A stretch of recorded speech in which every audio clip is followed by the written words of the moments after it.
Hello, welcome back. I'm going to read this story called Arthur's Christmas. Arthur and DW had been in the drugstore for a long time. For heaven's sake, DW said, this store is full of presents. Pick one and let's go. It has to be just right, said Arthur. I want Santa to like it. Well, hurry up, said DW. I want to get home and see if Grandma's there and how many presents she brought me. At home, DW added 10 more things she wanted to her Christmas list and copied it over in red pencil. Arthur and DW cheered when they heard the car in the driveway. Grandma, are there presents in there for me? Asked DW. Grandma, do you think Santa would like new mittens or gloves? Asked Arthur. Whatever happened to hello, I'm glad to see you? Asked Grandma Thora. After dinner, everyone relaxed. Look, said DW.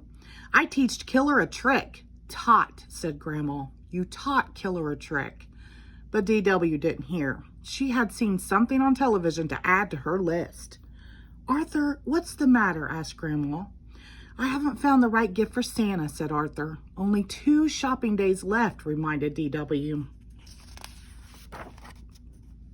The next day, Arthur, DW, and their friends went shopping. Killer went too.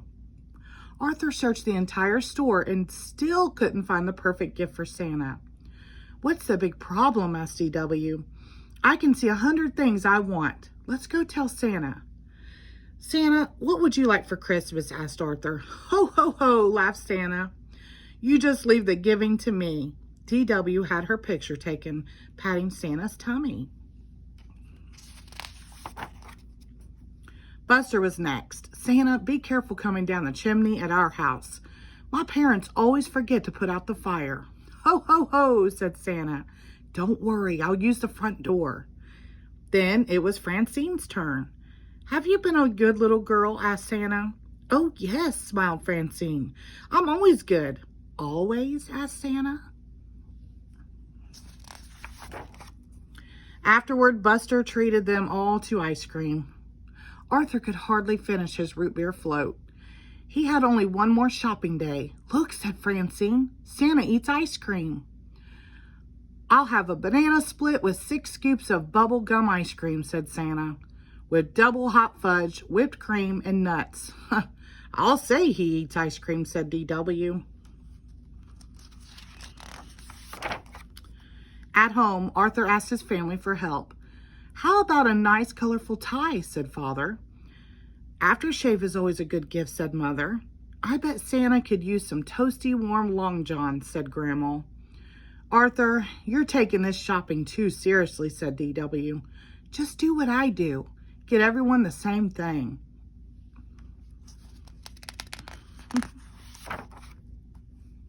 That afternoon, everyone was getting ready to go caroling.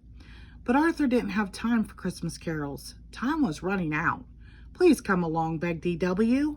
I'll be the only kid. And besides, Mrs. Tibble always gives us a present in hot chocolate.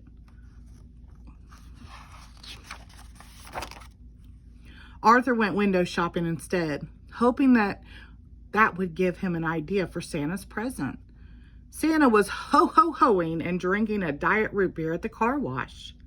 Moments later, Santa was at the Golden Chopstick eating some gum chow goo. Santa must have run to the deli at the corner of North and Main. The waitress shouted Santa's order to the cook. Catch a fish, hit it with rye, and put a pair of shoes on it. Santa sure eats a lot, thought Arthur. Finally, Arthur went home. He hadn't seen a single thing in any of the store windows he thought Santa would like. Santa was on TV eating Peppa Piper's pickled peppers. That's it, said Arthur. He started making his list.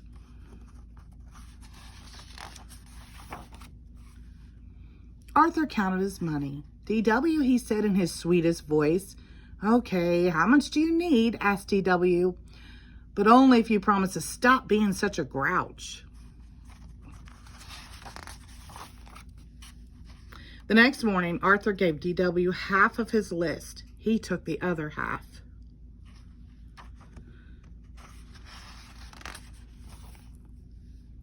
DW had to keep Killer out of the kitchen.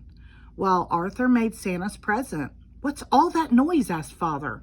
"Arthur is making a mess," reported DW. The kitchen door opened and Arthur sneezed. "Mom, how many cups of pepper is in pickled peppers?" he asked. "Maybe I should help," said Mother. "No, please," said Arthur. "I want to make Santa's present myself. Just tell me how many sticks of gum is in subgum chow goo." "Poor Santa," said DW. Hours later, Arthur whistled while he set the table for Santa. "What's that?" asked Father.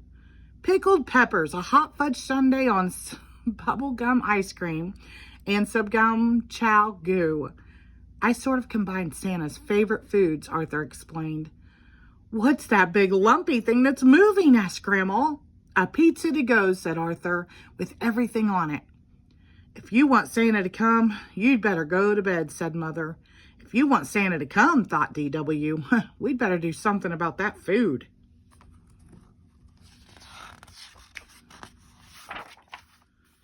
DW couldn't fall asleep. "I have to do something," she thought. "Poor Arthur works so hard, but if Santa gets one whiff of Arthur's present, well, he'll never step foot in the dining room, much less eat any of it." Careful to miss the squeaky step, DW tiptoed downstairs in the dark. The next morning, Arthur was the first one up. "Santa ate it all," he cried, and he left a note. "Dear Arthur, you were so nice to take the time to find out my favorite foods and make them. Thank you. You also teached me about the Christmas spirit. Love, Santa. P.S. Aren't you lucky to have such a nice little sister?" The end. Thank you.